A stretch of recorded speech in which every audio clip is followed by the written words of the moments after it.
الحمد لله والصلاة والسلام على رسول الله وعلى آله وصحبه ومن والاه أما بعد. We're still with the same book أخصر المختصرات الإمام ابن بلبان رحمه الله in كتاب الطهارة. And last lesson we stopped where we mentioned that the tasmiyah is wajibah in wudoo, saying Bismillah. We stopped where we said that saying Bismillah is wajib in the wudoo and in the ghusl and the tayammum. And then we stopped on the last point, which is where the muallif rahimahullah he says وَغَسِلِ يَدَيْ قَائِمٍ مِّن نَوْمِ لَيْلٍ نَاقِضٍ لِوُضُوءٍ. The Hanbali rahimahullah, they say that the person, if he sleeps at night,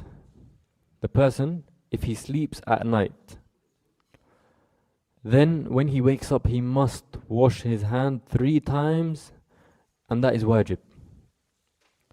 They deem it as wajib because the Prophet ﷺ says وَإِذَا اسْتَيْقَظَ أَحَدُكُم مِّن نَوْمِهِ فَلَا يَغْمِسْ يَدَهُ فِي الْإِنَاءِ حَتَّى يَغْسِلَهَا ثَلَاثًا.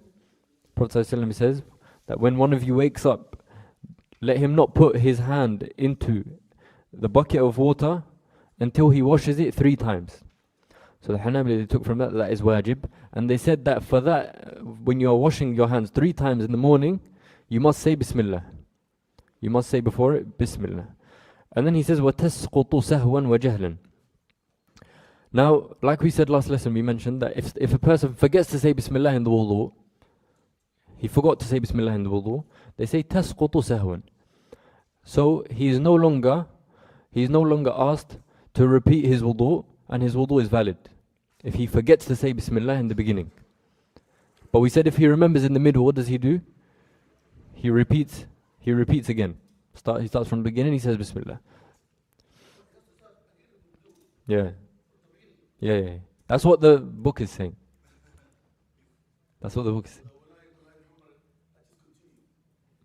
Yeah, that's another opinion.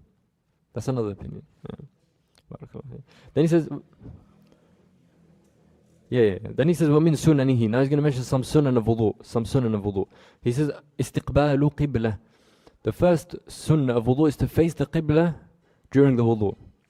And they said that there's no specific evidence for this, but they said every ibadah, it is better for one to face the qibla whilst he's in that ibadah. Whether it is wudu, whether it is qira'at al-Quran, whether he's reciting Quran, whether it is dua. All of these things, they said it is sunnah to face the qibla when it comes to these type of ibadat. And they mentioned that istiqbal al-qibla is the first sunnah of wudu. So there's no sunnah before it. The first one is to face the qibla, and then you start with the wudu. Then he says wasiwak, and we spoke about it last lesson.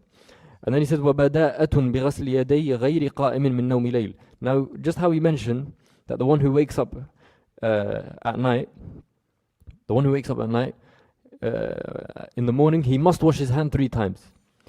Now he's saying that the one who hasn't slept, does he have to wash his hand 3 times? Is it wajib? How is it wajib? What? Someone didn't sleep. Is it wajib for him to wash his hand 3 times? Exactly, he's not. But they say for this person, it is sunnah to wash his hand 3 times in the beginning of the wudu. Yeah, with the first one. Now when you start your wudu, it's sunnah that you wash your hand 3 times. You wash your hands 3 times. That's one of the sunnah. Then وَبُدَاءَةٌ بِمَضْمَضَةٍ فَاسْتِنْشَاقٍ. Another thing is that now last lesson, did we not take that مضمضة والاستنشاق is wajib? Is مضمضة والاستنشاق wajib? Yes. So why is he mentioning it in the sunan?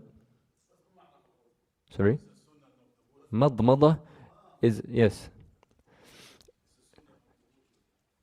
Right, last lesson we said that it is wajib. Why is he mentioning it now in the sunan? No, but madmada and istinshaq, rinsing the mouth and the nose, according to the book, it is wajib. So why did he mention it as a sunnah here?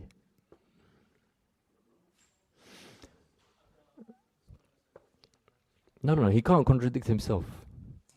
The reason is because he says وَبُدَاءَةٌ بِمَضْمَضَةٍ فَاسْتِنْشَاقٍ. It's sunnah when he's washing his face to start with gargling his mouth and rinsing his nose, then washing his face. Now let's flip it. Let's say someone washed his face first and then rinsed his mouth and nose. Is that allowed? Is it allowed? It's not the sunnah, but it's allowed. It's not sunnah, but it's allowed. So that's why he mentions it as the sunnah. Then he says, وَمُبَالَغَةٌ فِيهِمَا لِغَيْرِ صَائِمٍ. Another sunnah is to exaggerate. Is to exaggerate in rinsing the mouth and the nose. Is to exaggerate in rinsing it. Now, what is the minimum that you can do? The minimum you do is to put the water in your mouth, to put the water in your mouth and move it just a little and then you spit it out. That's the minimum. And the sunnah is to move it around so that the water reaches all areas and parts of the mouth. That's al-mubalagha. And with the nose, the minimum is for you to just enter the water into the nose. That's the minimum. And that is allowed. The sunnah is for you to pull it with your breath all the way to the top of the nose. That is mubalagha. So we have mubalagha in madmada, which is rinsing the mouth, and mubalagha in istinshaq. Then he says, وَتَخْلِيلُ شَعْرٍ كَثِيفٍ وَالْأَصَابِعِ. Now like the uncle here is beard. The sunnah for him is to put his fingers through the beard and to wash by putting his fingers through the beard. And similarly for the toes, to put your finger through with your pinky and to wash in between each one. Okay, now for the person who has a beard, does he have to wash the beard when he's making wudu? You don't have to. Sunnah. But what is it that you have to do pertaining to the beard? You have to wash what is showing from the beard, and you don't have to go deep through it. You don't have to go through it. But that, like we said, it's sunnah to put your fingers through. But for the person with a beard, he must wash what is apparent from the beard. Now, if he has a light beard where we can see his skin through it, then he must wash the insides. Does that make sense? So we differentiate between someone's beard who is a thick beard and a light beard that you can see through. What is it? It's part of the face. The beard is part of the face. Then he says, وَثَانِيَةٌ وَثَالِثَةٌ وَكُرِهَ أَكْثَرٌ. Another sunnah is to wash each body part 3 times. So, you wash the face 3 times, and you wash the arms and the hand 3 times. You wash the feet 3 times, except for the head, which you wipe once. Yes.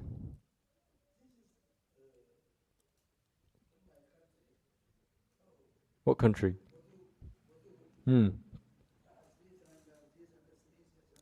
Yeah.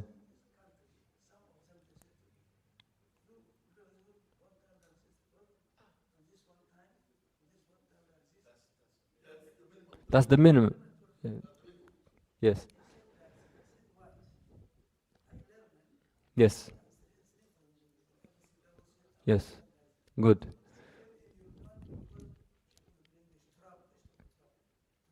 Soil.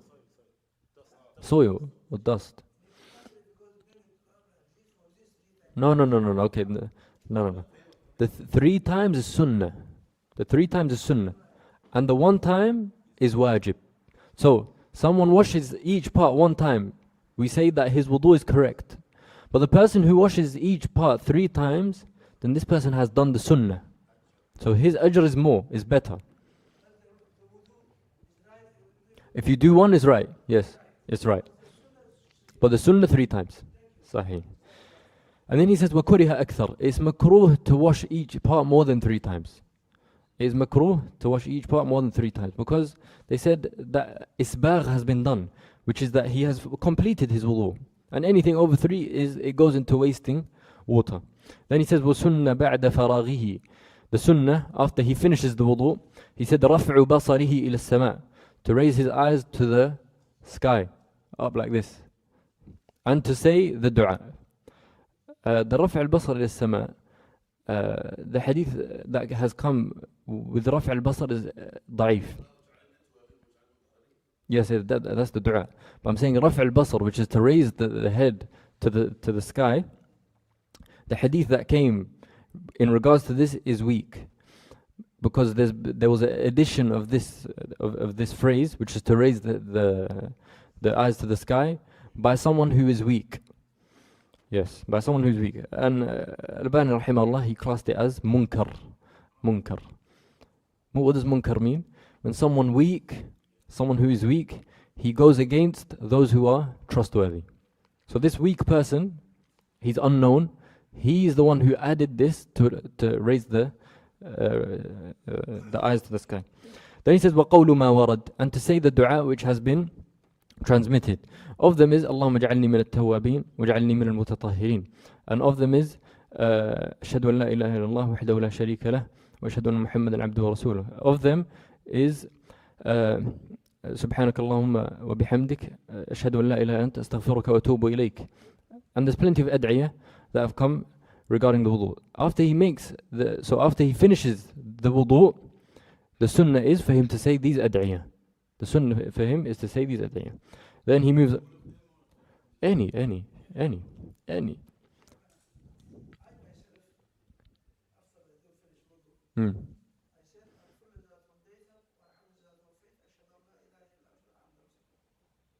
Okay.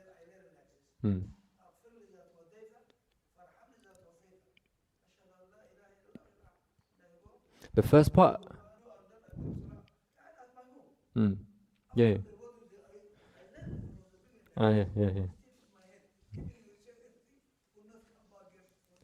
Can't take it out.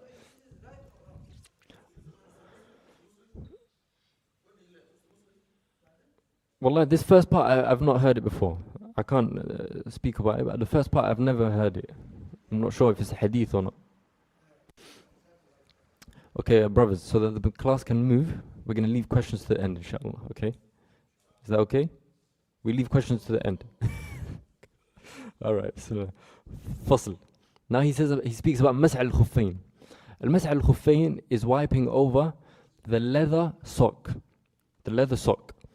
Now, the wiping over the sock has come in the Quran and the Sunnah and in the Ijma'. In the Quran, where Allah subhanahu wa ta'ala says, يَا الَّذِينَ آمَنُوا إِذَا قُمْتُمْ إِلَى الصَّلَاةِ فَاغْسِلُوا وُجُوهَكُمْ وَأَيْدِيَكُمْ إِلَى الْمَرَافِقِ وَامْسَحُوا بِرُؤُوسِكُمْ وَأَرْجُلِكُمْ in قراءة وَأَرْجُلِكُمْ. And in the hadith, Zoheir ibn Shu'bah radiallahu anhu, the Prophet ﷺ said to him, دعهما فإني أدخلتهما طاهرتين فمسح عليهما. The Prophet ﷺ wiped over his sock. And subhanAllah, this mas'al al-khuffayn, the ulama, they mention it in Aqidah. They mention it in Aqidah because there are many sects who differ with Ahl al-Sunnah when it comes to wiping over the socks. Of them are the Shia. So if you look into a book of Aqidah and you see Imam Tahawi saying, وَنَرَى الْمَسْحَ عَلَى الْخُفَّيْنِ, don't think that he's mixing with fiqh. No, this is a mas'ala which they bring in Aqidah. He says, يَجُوزُ الْمَسْحُ عَلَى خُفٍّ وَنَحْوِهِ. What is it that I'm allowed to wipe on? According to the Shaykh rahimahullah, we are allowed to wipe over 4 things. List them if you are making notes. Number 1, you are allowed to make mash over socks, whether they are leather or not leather, socks. Number 2, bandages. So if you have a bandage, you're allowed to wipe over it. The third thing, for the man, al-imamah. Yeah. The fourth thing, which is exclusive to women, which is al-khimar. And each one has its own kind of set of rules we're going to go through, inshallah. Now let's introduce. What is better, to wash or to wipe?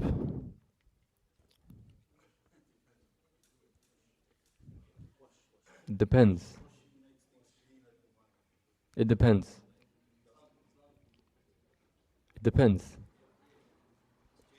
Sure. The author, he says, it's not the same. The author, he says that wiping is better.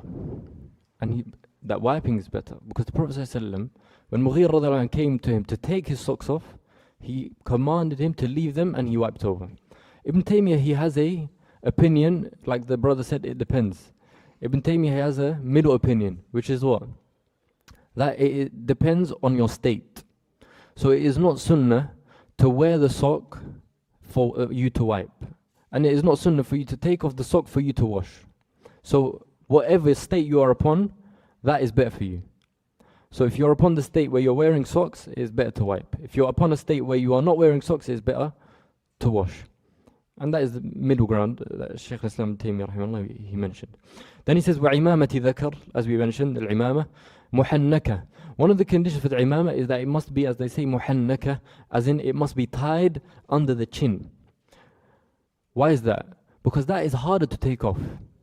Why is it that we allow the man to make masih over the imamah?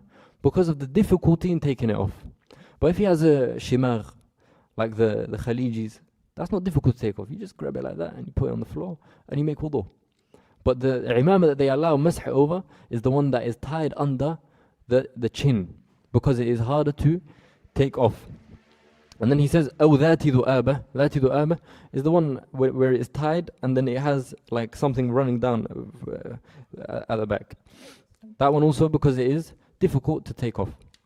And then he says, وخمر نساء مدارة تحت حلقهن. The third thing, is al-khimar for the women. That is also allowed for the women to wipe over. Then he says, وعلى جبيرة لم تجاوز قدر الحاجة إلى حلها. The fourth thing is the bandage, which has been put over the injury. And al-jabira is called jabira because they say tafa'ulan, out of hope that the person will become better. And al-jabr is like for someone to be fixed or to heal. Now, when they say that this is called al-jabira, in hope that he's going to heal after wearing this bandage. Does that make sense? Now the jabira, there is about 4 differences between the jabira and mash al-khuf. Of them is that al-mash al-khuf, there is a limit in terms of time. We have a limit in terms of time. So we're going to see that al-mash al-khuffayn, the socks, you have 1 day and 1 night if you are if you're not a traveler, and 3 days and 3 nights if you're a traveler. However, al-jabira, there is no limit. The limit is until the injury heals. That's number 1. That's the first difference. The second difference is that, as we're going to take as well, that the sock, what you wipe from the sock is most of the top. Not all of the top, just the most of it. However, the jabira, you wipe all of it. That's the second difference. The third difference is that you can wipe over the jabira in al-hadath al-akbar, which is al-janabah. However, the sock you cannot wipe over in hadath akbar. You have to take it off. The fourth difference is that wiping over the sock is a rukhsah, is a permit that's given. However, wiping over the jabira is a azima. It's a azima. So those are the 4 differences. Then he says, وَإِنْ جَاوَزَتْهُ. Now, he starts with the jabira. The jabira is its cases are a bit difficult. So we're going to take it a bit easy. They say that for the jabira, for the bandage, for you to be able to wipe over it, we need 2 conditions. The first is that you have worn it whilst you are in wudu. And the second is that it hasn't gone over the part which is needed. Let me give you an example. Right now, let's say my arm, from here to here, I'm injured. Okay? But I went to the doctor and he made my bandage from here to here. It's gone over the amount that is needed. And maybe if he'd done it up to here, it would have been fine. But he took it all the way up to here. So that is what they mean by qadr al-haja. That the bandage is put on for as much as you need for that wound to heal. Do you understand? And like we said, the first condition is that they say you must put it on upon wudu. Now we're going to go into the cases which come after this. Now let's say that someone has put it on in a state of wudu, but it has gone over the amount that he needs. That's the first case. What's the first case? State of tahara? He's gone over the amount that he needs. This person, they say that, he makes wudoo, and he wipes the jabira, and he makes tayammum for the rest. That's the first case. And the cases are a bit confusing. The second case is that he has put it in a state of tahara, and it has not gone over the amount that is needed. So this person does wudoo, and he just wipes over that part. That's second case. The third case is he did not put it on tahara. He didn't put it on tahara, and it is the amount that is needed. Case number 3. Now that he's not putting on tahara, is he allowed to wipe it? Is he allowed to wipe it? He didn't put it on tahara. He put the bandage before he made wudu. Is he allowed to wipe it? Let me say it one more time. He put the bandage on, and he is not in a state of wudu. Is he allowed to wipe the bandage? We just said that. Look, let's mention the conditions again. The first condition for him to wipe over the bandage is that he must put it in a state of wudu. The second is that it must not go over the qadr al-haja, the amount that is needed. Now the third case is that he put it in he's not in a state of wudu, and he has his bandage on, and it's not gone over the amount that is needed. What does this person do? Is he allowed to wipe? No, he's not allowed to wipe. So what does he do? He does wudu and tayammum. Tayammum for that bit. Does that make sense? So if that... No.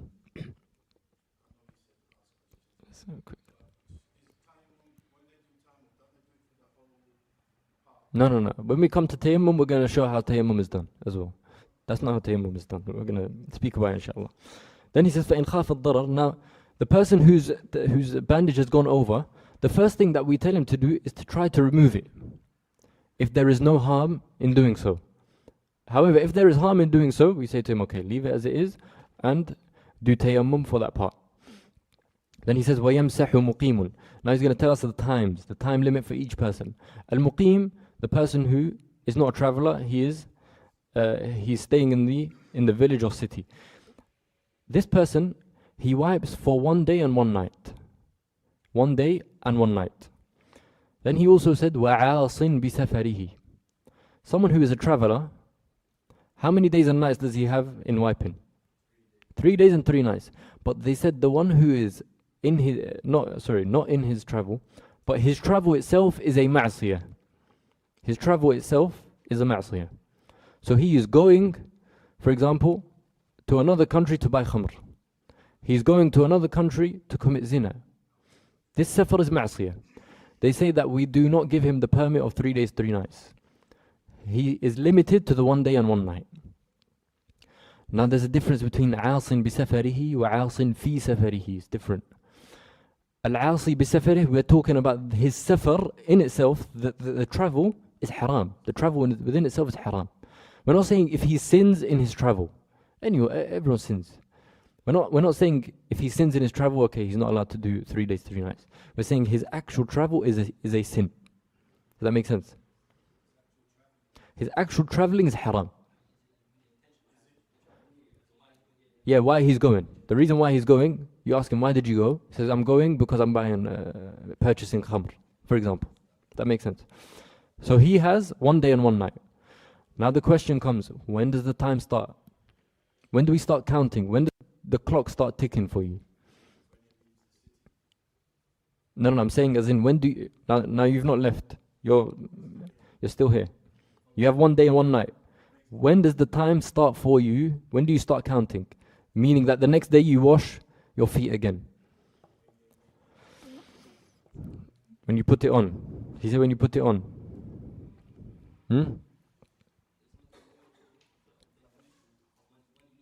From when you lose the wudu. These two are valid opinions, by the way. They both mention valid opinions. So his opinion, which is that is from first time you put it on, that's one opinion. And what he said, that is from the first time you lose the wudu, is another opinion. And there's another opinion from the first time you wipe. So that's the third opinion. However, the Musannif rahimahullah, he says that it is from the first time you lose the wudu. Because they say it is from the time you lose the wudu that now you are allowed to wipe. Therefore, that's when we say that the time has started. And because the Prophet ﷺ said, أمرنا رسول الله صلى الله عليه وسلم ألا ننزع خفافنا إلا من غائط أو بول أو نوم. So the Prophet ﷺ, he said to the Sahaba that they shouldn't take off that they are allowed not to take off their socks and wipe over them, except as in they are allowed to wipe over their socks in the case that they lose their wudoo through al-gha'it wal-bawl wal-nawm. So they said that this signifies that that is when the time starts from. Shaykh Uthaymeen rahimahullah, he says that it's from the first wipe, and that is the second opinion in the mas'ala. Then he says وَمُسَافِرٌ سَفَرَ قَصْرٍ ثَلَاثَةً بِلَيَالِهَا. Now the one who is a traveler, we give him 3 days and 3 nights. We give him 3 days and 3 nights. So the one who is not a traveler, 1 day and 1 night. The traveler, 3 days and 3 nights. And the one whose travel is a disobedience, 1 day, 1 night. We limit it for him. We don't give him any. Yeah. Then he says, فَإِن مَسَحَ فِي سَفَرٍ ثُمَّ أَقَامَ أَوْ عَكَسَ فَكَمُقِيمٍ. Now he gives us 2 scenarios. Now, I'm about to travel. But I'm still in London. Okay? Let's say I woke up for Salat al-Fajr. I wiped over my sock. And then I traveled. That's the first case. This person, does he wipe 3 days and 3 nights or 1 day and 1 night? He started his masah whilst he was in the city. And then he left the city. And now he's a traveler. Is it 1 day, 1 night? Or 3 days, 3 nights? For this person, it's 1 day, 1 night. They said because when the hadar and the safar comes together, we give precedence to the janib al-hadar. نغلب janib al-hadar. Because that's the asl. Now, the second example is the aks. The opposite. Yeah? He is in a travel. He's traveling. And then he reached the city. Does he complete 3 days, 3 nights or 1 day, 1 night? So, example. I've left London. I'm traveling. Yeah? I've reached my destination. Right now, do I complete 3 days, 3 nights or 1 day, 1 night?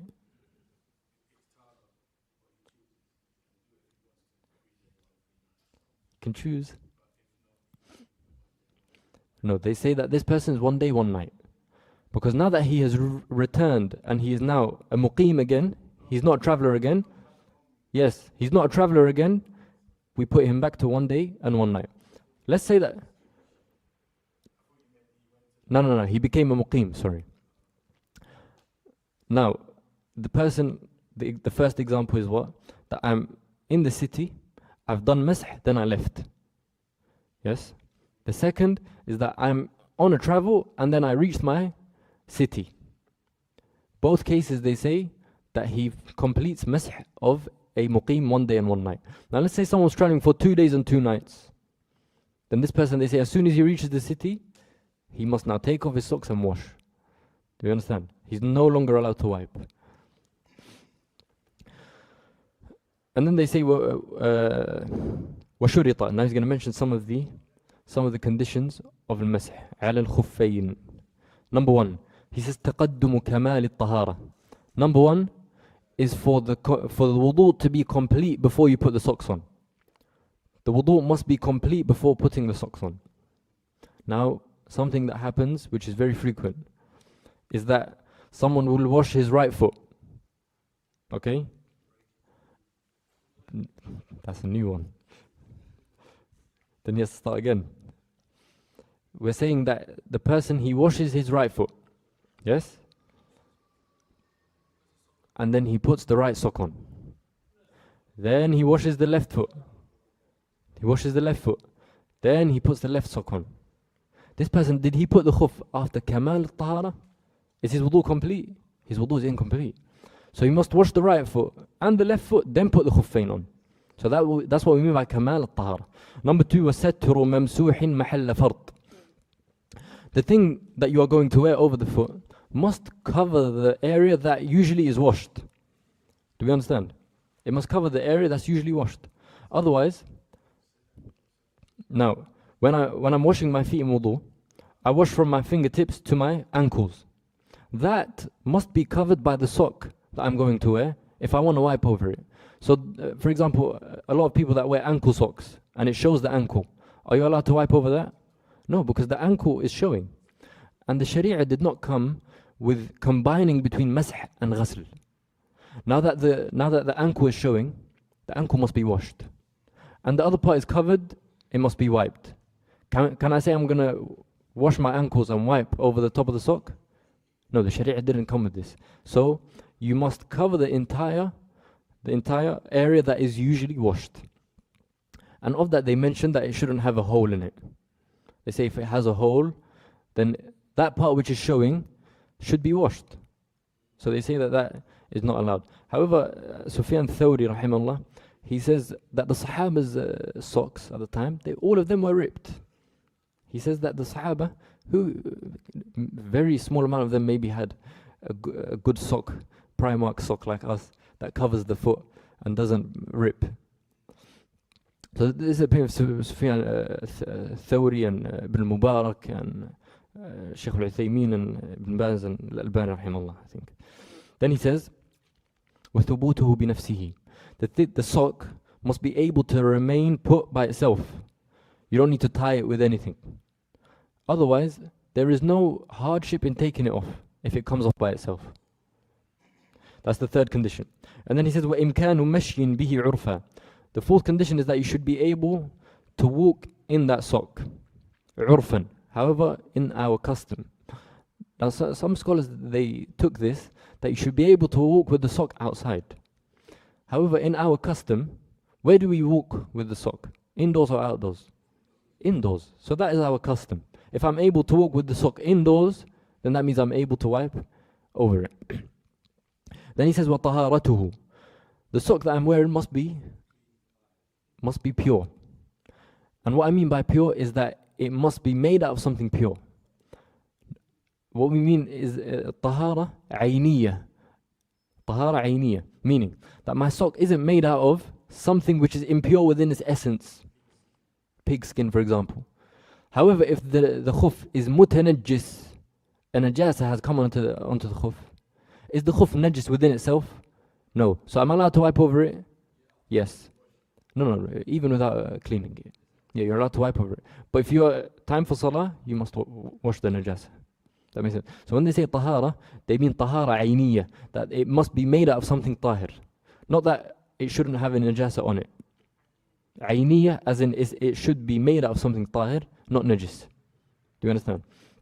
Then he says, وَإِبَاحَتُهُ. Ibahatuhu, that it must be halal for you, as in you haven't stolen those Nike socks from JD. Yeah? It must be mubah, as in you haven't attained it through haram means. And then another shart that they mentioned, he didn't mention, is a sumk, that it shouldn't be see-through, because that is also not satir. You can see through it. It shouldn't be see-through. Where did they get these shurut from? Where did they get these conditions from? Is there a hadith mentioned this? Huh? What hadith mentions these shurut? Huh? They said the khuf at the time of the Prophet ﷺ that used to be wiped over, this is the characteristics that it has. So in order for us to allow for you to wipe, we need for this sock to match that sock in characteristics. And that's with khuf and jawrab. Obviously al-khuf, we have many hadith. Imam Ahmad rahimahullah says, لَيْسَ فِي نَفْسِي شَيْءٌ مِّنْهِ فِيهِ 40 حَدِيثًا عَنْ رَسُولِ اللَّهِ صلى الله عليه وسلم. Says there is over 40 hadith coming to wiping over the khuf. Al-khuf, which is the leather sock. And in the jawrab, we have over 9 sahaba who used to wipe over the jawrab, such as Ali and Ibn Mas'ud and Ibn Umar and Ibn Abbas and Anas and Abu Hurairah. Then he says, وَيَجِبُ مَسْحُ. Now he's going to speak about how each thing should be wiped. What are the 4 things we said that can be wiped? The sock. Number 2, bandage. Number 3, imamah. Number 4, al-khimar. Now he's going to mention each one how it is wiped. He says, أَكْثَرِ دَوَائِرِ الْعِمَامَةِ. Now the imamah, it has this round part that is going around your head. That is what should be wiped and not the top. You don't wipe the top, you wipe around. دوائر العمامة. And then وأكثر ظاهر قدم خف. Look how he said أكثر and not كل. So the khuf, you wipe most of the top. That's because Ali رضي الله عنه, he said لو كان الدين بالرأي لكان المسح الخف من تحت. ولقد رأيت رسول الله صلى الله عليه وسلم يمسح ظاهر الخف. And then he says وجميع الجبيرة. Remember one of the differences we mentioned is that the jabira you wipe it all and the khuf you wipe most of it. The jabira, which is the bandage, is wiped all of it. Now the wiping of the imamah and wiping of the khimar. Now he didn't mention khimar. To be honest, their books, they don't mention exactly the sifa of mention of the masih al-khimar. However, some scholars, they mention that again, what most of it is wiped.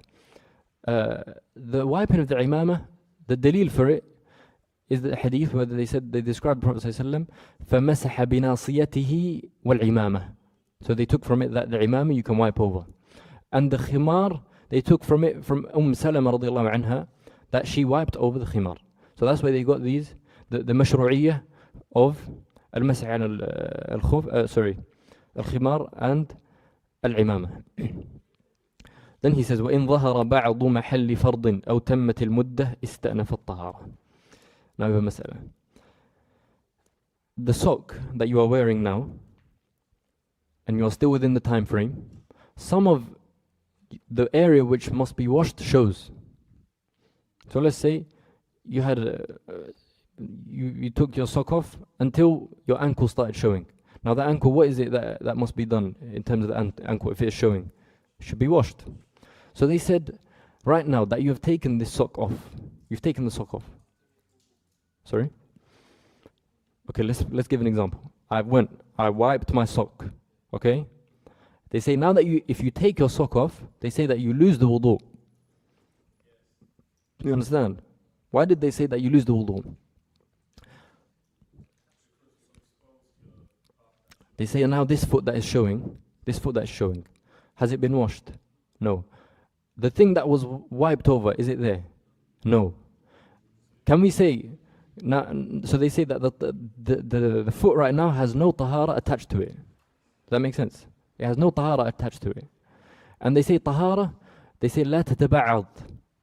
Tahara, you can't say my hands are upon wudu and my feet are not upon wudu. So they say that because now we said that tahara لا تتبعض, we say that you lose the wudu. Does that make sense? That's what they said. أو تمت المدة. Now let's say that your time frame is done. They say that also when that time is over, you have lost the wudu and you must now wash your feet again, because again there is no tahara on that foot. استأنف الطهارة. And there's a second opinion, which is that it doesn't break the wudu. The second opinion is that it doesn't break the wudu. Then he mentions nawaqid wudu. And he says nawaqid wudu ثمانية. And keep this in your head, where if the fuqaha, if they mention a number, then it is على سبيل الحصر. على سبيل الحصر meaning that it is 8 and it is no more than 8. It is no more than 8. Number one, he says خارج من سبيل مطلقة. Number one is anything that comes out of the human being's private part. Anything. Whether it is tahir or najis. Whether it is usual or unusual. Whether it is small amount or big amount. Anything that comes out. Absolutely anything. Like we said, whether it is small or large. Usual or unusual. Tahir or najis. It automatically breaks the wudu. That's number one. And he says, وَخَارِجٌ مِّن بَقِيَّةِ الْبَدَنِ مِّن بَوْلٍ وَغَائِطٍ وَكَثِيرٍ نَجِسٍ غَيْرِهِمَا. Now, we spoke about السبيلين, which is the private part. Now, from the rest of the body, he gives us two scenarios. Number one is that which comes out from the rest of the body is one of urine or feces. That's case number one. Case number two is that it is something najis which is not those two. When it is najis, al-qay, like vomit, blood, these things. Now he's saying any urine or feces, bowl or ghayat that comes out from the rest of the body, whether it is small or large, it breaks the wudu. Whether it's small or large, it breaks the wudu. Because when Allah mentions أَوْ جَاءَ أَحَدٌ مِّنْكُم مِّنَ الْغَائِطِ, It is because of what comes out that Allah subhanahu wa ta'ala made it a naqid. Does that make sense? As for what is not bawl or gha'it, such as blood or vomit, then he makes it restricted to whether it is a lot or not. So it has to be a big amount. Do we understand the difference? Small amount.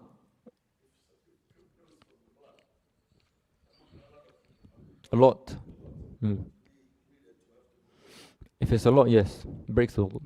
Now, what is the measure of a lot and not a lot? Huh? He says al-'ada, he said al-'ada, the custom. What they said in terms of this is Ibn Abbas radiallahu anhu, he said, ما فحش في نفس كل أحد بحسبه. What does that mean? That the amount of blood or vomit that you see that has come out of you, it shocks you. It's something that you look at and you're like, whoa. So if someone, a drip of blood comes out and he sees it and he goes, oh, that's just blood, and he puts it off. Does that break the wudu? No. It's a small amount. It's not something that has brought his attention. But if it's the amount of blood where he sees come out and he's shocked, that's the blood that breaks the wudu. Keeping in mind that we look at the person who is a middle person. We don't look at the person who has wiswas and whatever they say, OCD. He sees a little bit of blood and he gets scared. We're not talking about that person. And we're not talking about the person who doesn't care. There's some people, big amount of blood is no problem. Yeah? We're talking about the person who is middle. The third thing he says, وَزَوَالُ عَقْلٍ وَزَوَالُ عَقْلٍ. For the absence or unconsciousness, like they say. For someone to be unconscious. Under unconsciousness, they say that there is sleep and fainting and junoon, where someone loses his mind. These three things, they fall under zawal al-aql. Now there's no aql. When he is asleep, the aql is gone. When he is ighma, when he's fainted, the aql is gone. Do you understand? Now, al-nawm, however, now like we said, al-ighma, which is fainting, breaks the wudu instantly. Number one. Al-sukr, someone getting drunk, that breaks the wudu instantly. Al-junoon, where someone becomes insane, that breaks the wudu instantly. However, al-nawm, they differentiate. They differentiate between al-yasir and al-kathir. They differentiate between al-yasir and al-kathir. He says, وَزَوَالُ عَقْلٍ إِلَّا يَسِيرَ نَوْمٍ مِّنْ قَائِمٍ أَوْ قَاعِدٍ. What is it? What type of sleep do they say doesn't break the wudu? They say if someone is sitting down and he sleeps for a little bit, not a lot. Yeah. No, you don't.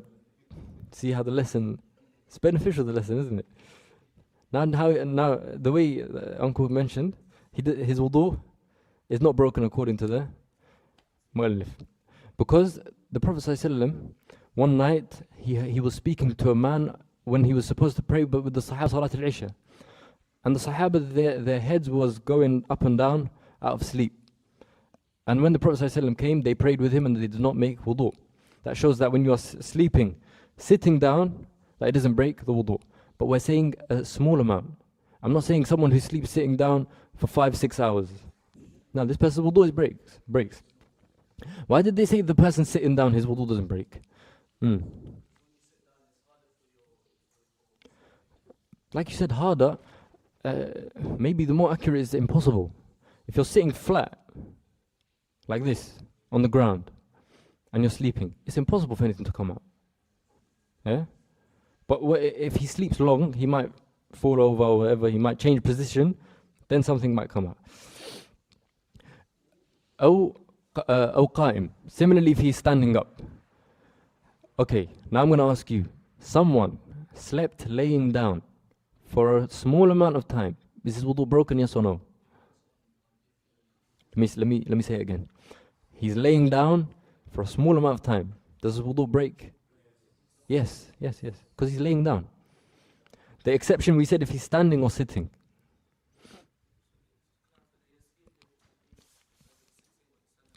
Yes. The yasir, that we allow, that we forgive, is from someone who is sitting or standing. It can happen. On a very bad day, I'm telling you, you'll sleep standing. Yeah, I mean. So if you're sleeping laying down, small amount or big amount breaks the wudu. طيب, then he says وَغُسْلُ مَيِّت.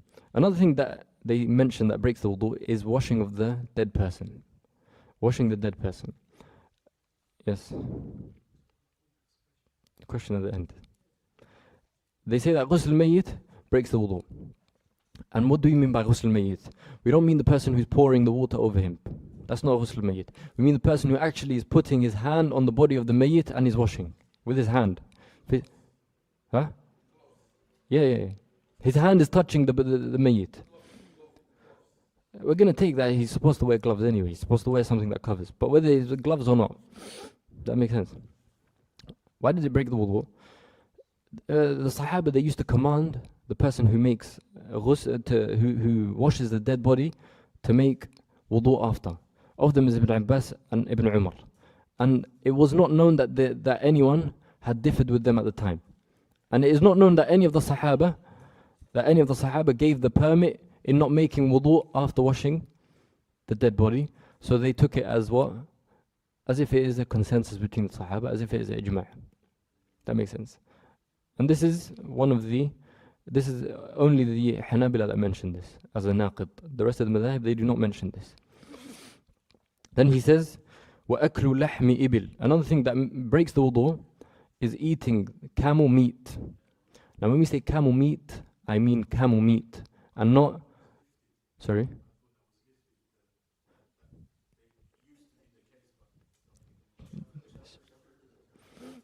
Shafi'i, they say it doesn't break. Yeah, they don't say it doesn't break.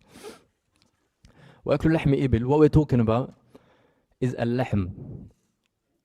So I'm not saying if you drink camel milk that your wudu is broken, or if you eat camel liver that your wudu is broken, or if you have camel meat soup that your wudu is broken.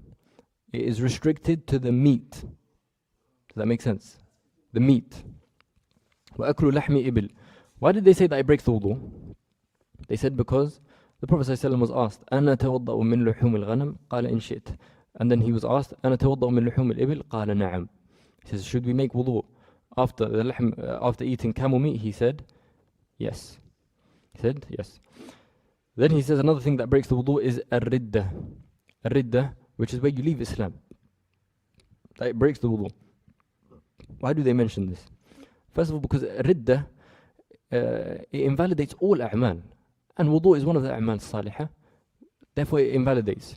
But in the rare case that someone leaves Islam at Maghrib time, he leaves at Maghrib time, then we spoke to him and we said, Shaykh, Islam, Jannah, Nar, and we reminded him. And he was convinced. He said, you know what, I take my shahada again. He took his shahada before Isha. He says, by the way, I didn't lose my wudu. I'm going to go pray. We say to him here, your wudu is broken, you have to go make wudu. In Mujibat al-Ghusl, we're going to see that he's going to have to make ghusl as well. He has to make ghusl. But his wudu was broken the moment he's left Islam. That makes sense. Then he says, وَكُلُّ مَا أَوْجَبَ غُسْلًا غَيْرَ الْمَوْتِ. Look, anything that makes ghusl wajib, makes wudu wajib upon you. Does that make sense? Anything that makes ghusl wajib, automatically wudu becomes wajib upon you. Do you understand? So you have two things. You have hadath akbar and hadath asghar. Then he says, وَمَسُّ فَرْجِ آدَمِيٍّ أَوْ حَلَقَةِ دُبُرِهِ بِيَدٍ. Then he mentions وَلَمْسُ ذَكَرٍ أَوْ أُنْثَى الْآخَرَ لِشَهْوَةٍ بِلَا حَائِلٍ فِيهِمَا. Another thing which breaks the wudu is touching of the private part. And here, look how he says mas, and for the other thing he says lems. What's the difference between mas and lems? Huh? No. Directly.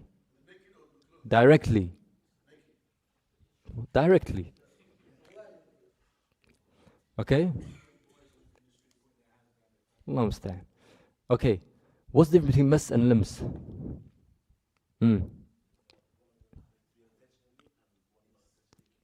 No. Al-mas, Al-mas is with the palm of the hand. And al-lams is with any part of the body. That's why he differentiates. He says, وَمَسُّ فَرْجٍ, and then he says, وَلَمْسُ ذَكَرٍ. The fuqaha, they don't play. Their wordings are accurate. So the touching of the private part with the hand, and directly, without anything in between, that breaks the wudu. That's because of hadith Busra, radiallahu anha, مَنْ مَسَّ ذَكَرَهُ فَلْيَتَوَضَّأ. And this hadith, Imam Bukhari, rahimahullah, he said, هو أصح شيء في الباب. هو أصح شيء في الباب. That is the most authentic hadith pertaining to this. So, if one touches his private part, whether it is intentionally or not intentionally, whether it is with desire or without desire, it breaks the wudu. Do we understand? طيب. Then he says, وَلَمْسُ ذَكَرٍ أَوْ أُنْثَى الْآخَرَ لِشَهْوَةٍ. Difference is, the first one where you touch the private part, we don't say that it must be through shahwa. Doesn't matter. Even if you touch it accidentally, it breaks the wudu. However, لمس الذكر أو الأنثى لشهوة. It must be لشهوة. So someone, he touches a woman with desire, that breaks the wudu. Where did they get this from? Allah subhanahu wa ta'ala says, أو لمستم in a قراءة. أو لمستم النساء. In Hafs, what is it? أو لمستم. In a قراءة, أو لمستم. So they took from it that breaks the wudu. طيب, why did they say لشهوة? Why did they restrict it with shahwa? And they didn't make it unrestricted like the one before? What hadith? You're close.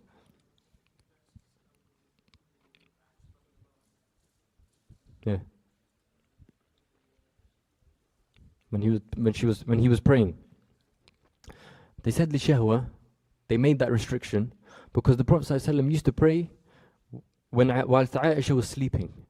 And whenever he would go into sujood, he would tap her leg so that she moves them in so that he can make sujood. They said this didn't break his wudu because his touching here wasn't with shahwa. That's why they brought the differentiation between shahwa and lighair shahwa. Then he says bila ha'ilin. Both of these cases shouldn't be with anything in between you and that which is being touched. So it should be directly skin to skin. Do you understand? Skin to skin. Otherwise, if it's not skin to skin, it's not called lams. Aslan. Then he says, لا لشعر وسن وظفر ولا بها. Now the parts that you touch that necessitate breaking the wudu is a part which, if it was to be severed from the person and cut, he would feel it. So, someone, he touches the hand of a woman with shahwa. This hand now, the woman's hand, if you were to cut it, would she feel the pain, yes or no? Who says he doesn't feel the pain? Everyone, she'll feel the pain. But if you come at night and you cut her hair, scissors, you cut her hair, will she feel pain? No, she's going to wake up in the morning and then maybe feel pain. Very angry. So they said a sha'r and a sin and a dhufr. Touching these things doesn't break the wudu because they said that no life runs through it and it has hukm al-munfasil. It's in the hukm of that which is separate because no life runs through it. So if someone was to touch the hair of a woman with shahwa, does it break wudu, yes or no? No. If you were to touch her nails with shahwa, does it break wudu? Huh? No. And if you was to touch her tooth with shahwa, that doesn't also break the wudu. Now, the other way, if he was to touch the woman with his hair, he has long hair, mashallah, and he touches the woman with his hair, does that break his wudu? No. He touches with his nail, does that break his wudu? No. He bites her with his teeth, does that break his wudu? Huh? No. Then he says, وَلَا مَنْ دُونَ سَبْعٍ. Also, if he touches anyone younger than the age of 7 with shahwa, it doesn't break the wudu because that is not mahall shahwa aslan. They say that there is no shahwa mu'tabara. That shouldn't be a place of shahwa aslan. That shouldn't be a place of shahwa aslan. Then he says, وَلَا يَنْتَقِضُ وُضُوءُ مَلْمُوسٍ مُطْلَقًا. Now, whose wudu is it that breaks? The one that is touching or the one that is touched? The one that is touching. So the person that is being touched, does his wudu break? No, his wudu does not break. Then he says, ومن شك في طهارة أو حدث بنى على يقينه. Now we have two cases. Someone made wudu. He is certain that he is upon wudu, but he's in doubt if he broke the wudu. What do we say to him? You still have wudu. Someone is sure that he lost his wudu. He's sure, he's certain, but he is in doubt. Did I make wudu after? What do we say to him? Go and make wudu. That's basically what he's saying here. Shall I explain one more time? Now, I made wudu. I'm sure that I have wudu. I'm sure. But I don't know, did I break wudu or didn't break wudu? Waswas, I don't know. What do we say? You're upon wudu. You don't need to make wudu. Yeah, that's what it is. Then he says, وَحَرُمَ عَلَى مُحْدِثٍ. He's going to mention some things which are haram upon the muhdith and some things which are haram upon the junub. So he says, وَحَرُمَ عَلَى مُحْدِثٍ. And muhdith, I don't know if I mentioned this before, but al-hadath is someone who's lost his wudu. And اصطلاحا they say وصف قائم بالبدن يمنع من الصلاة وما تشترط له الطهارة. وصف قائم بالبدن يمنع عن الصلاة ونحوها مما تشترط له الطهارة. Then he says, what are the things that a muhdith, someone who doesn't have wudu, what are the things that he is not allowed to do? They mention three things. Number one, he says, مَسُّ مُصْحَفٍ. The first thing that he is not allowed to do is to touch the mushaf directly with his hand. Directly with his hand. He's not allowed to touch the mushaf. Where did they get this from? لا يمسه إلا المطهرون. Now this لا يمسه إلا المطهرون, they said it's a خبر لكن مقتضٍ للنهي. It's a خبر مقتضٍ للنهي. Even though some of the ulama, they said that لا يمسه إلا المطهرون is speaking about the malaika. But more clearer than that, they said, is the letter that the Prophet ﷺ sent in the hadith of Amr ibn Hazm, where he said, وَأَنْ لَا يَمَسَّ الْقُرْآنَ إِلَّا طَاهِرٌ. That the person who should be allowed to touch the mushaf is a person who is upon tahara. And this opinion is the opinion of the madhahib al-arba'a. And I think Shaykh al-Islam Taymiyyah says that you don't need to have wudu. However, in this mas'ala is safer to make sure you're upon wudu, except for someone who finds it difficult. No. Let me give you an example now. For example, let's say this is mushaf. Yeah? I don't have wudu. They say it's haram for you to even touch it. You understand? You want to move it. Shouldn't touch it. Huh? No, you can touch it without that directly with your hand. So if you go like that and you grab the mushaf, that's allowed. Yeah, but so long as you're not touching it directly. Then he says, وَصَلَاتِ. Another thing which is haram upon the muhdith to pray. The Prophet ﷺ said, لا يقبل الله صلاة أحدكم إذا أحدث حتى يتوضأ. And if someone who prays salah knowing that he is upon hadith, I think the Hanafi rahimahullah, they mentioned that this is kufr. This is kufr because he is taking the mick out of the salah. Istihza' bis salah. That is istihza' bis salah. And they say that aqall al-ahwal is that it is a kabira min al-kabair. If he continues praying whilst he knows that he is upon hadith, then it is very, very severe. He shouldn't do that. Then he says, wa tawaf. Another thing that is haram upon the muhdith is to do tawaf. Because the Prophet ﷺ said, at-tawafu bil-bayti salah. The Prophet ﷺ mentions that at-tawaf is a salah.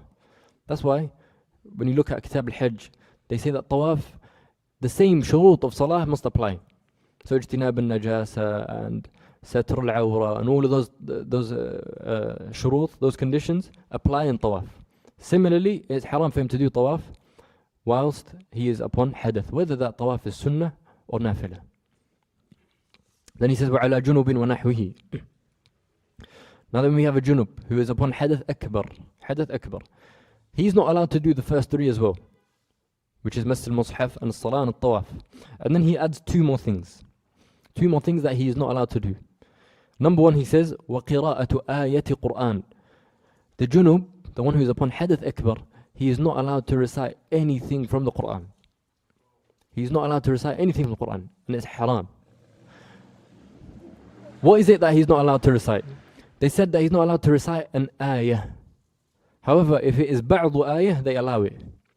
If it is half a ayah, they allow. But a full ayah, they say it is haram. And they also say half an ayah of a long ayah, he's also not allowed to read. That's because Ali radiallahu anhu, he said, كان النبي صلى الله عليه وسلم يقرأنا القرآن في كل أحواله ولم يكن يحجزه عن ذلك إلا الجنابة. The Prophet صلى الله عليه وسلم used to recite to us Quran and teach us Quran in all his states. And nothing would stop him from that except for janaba.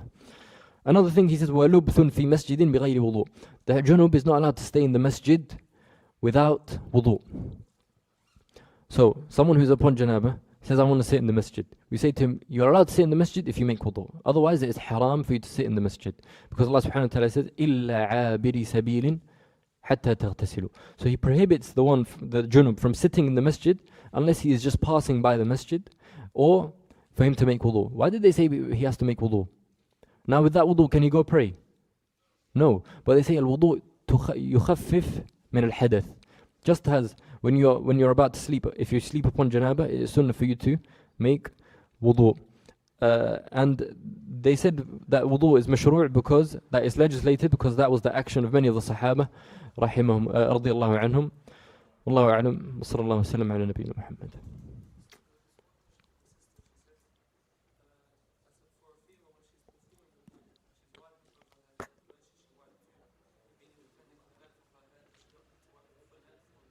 As in the hair. No. She wipes the head. The head, not the hair. Not necessarily the hair.